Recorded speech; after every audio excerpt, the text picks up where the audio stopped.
حضرت ابراہیم علیہ السلام ایک دفعہ ساحل سمندر پہ چلے گئے تو وہاں پر ان کو ایک مردار پڑا ملا، کوئی مرا ہوا جانور ہوگا۔ تو اچانک اس مرے ہوئے جانور پر خشکی کے جو درندے وغیرہ تھے انہوں نے آ کر کھانا شروع کر دیا اس کو۔ پھر پانی آیا تو جو سمندر کے درندے تھے، شارک مچھلی وغیرہ ہوگی، انہوں نے کھانا شروع کر دیا۔ اب ذرا سوچیں کہ وہ ایک جاندار کا گوشت کہاں کہاں چلا گیا، خشکی میں شیر چیتے کے پیٹ میں چلا گیا، اور سمندر میں کس کس مچھلی نے اس کو کھایا۔ تو حضرت ابراہیم علیہ السلام نے یہ منظر دیکھا تو اللہ کی بارگاہ میں عرض کی کہ مالک مجھے یہ بتا کہ اس جانور کا گوشت کہاں کہاں چلا گیا ہے، ایک ایک ریشہ کسی کے جسم میں ہے، تو قیامت کے دن اس کو بھی اکٹھا کر کے ایک جسم بنا دے گا۔ دیکھیے نبی کو ڈاؤٹ نہیں ہو سکتا، نبی کے ہر کام میں حکمت ہے۔ اللہ تعالیٰ نے فرمایا کہ کیا تمہارا اس پہ ایمان نہیں ہے؟ فرمایا ایمان ہے، اس پہ کوئی شک نہیں، لیکن ایک عین الیقین حاصل ہوتا ہے، to be very straight and forward.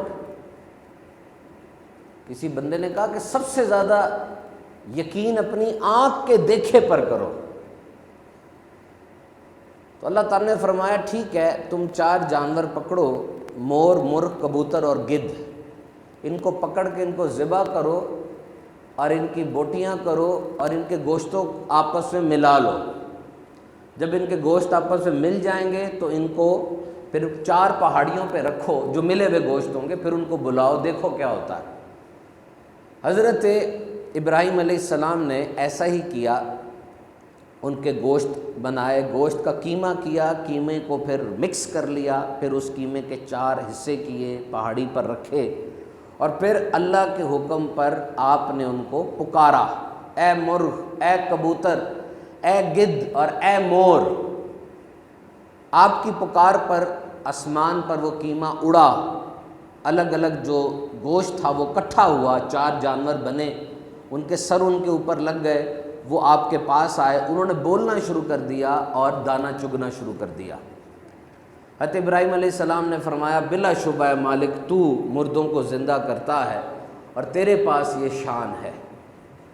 قرآن مجید میں آیا، اور جب عرض کی ابراہیم نے اے میرے رب مجھے دکھا دے تو کیوں کر مردے جلائے گا، فرمایا کہ تجھے یقین نہیں؟ عرض کی یقین ہے، مگر میں چاہتا ہوں میرے دل کو قرار آ جائے۔ تو فرمایا ان 4 پرندوں کو اپنے ساتھ پالتو کر لے، ہلا لے، ان کو اپنا عادی کر لے، پھر ان کو ذبح کر اور بلا، یہ تیرے پاس دوڑتے ہوئے آئیں گے۔ قرآن پاک میں نے پڑھا ہے۔ اب دیکھیے یہاں پر بلا شبہ یقین ہو جاتا ہے، انسان کو ایمان ہو جاتا ہے، لیکن ایک عین الیقین حاصل ہوتا ہے جب اس کو دیکھتا ہے۔ لیکن اس واقعے میں ہمارے لیے یہ بھی ایک سبق ہے کہ یہ 4 پرندے جو حضرت ابراہیم علیہ السلام نے ذبح کیے، یہ اپنی ایک ایک بری خصلت کی وجہ سے مشہور ہے۔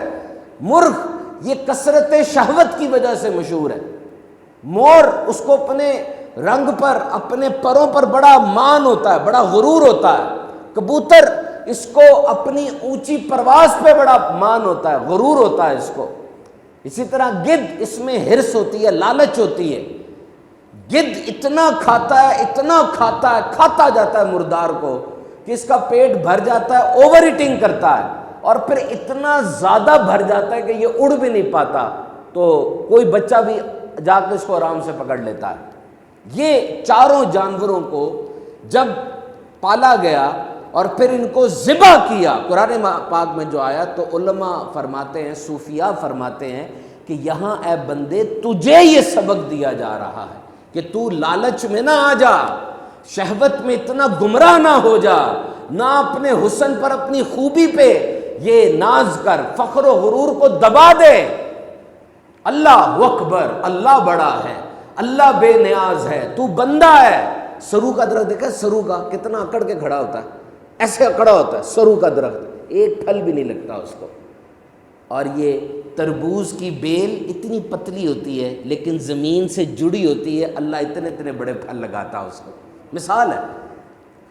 وہ دیکھا حکے کی 2 نالیاں ہوتی ہیں, ایک نالی اکڑی کھڑی ہوتی ہے, ایسے پینا نہیں چاہیے, خطرناک چیز ہے, مثال دے رہا ہوں.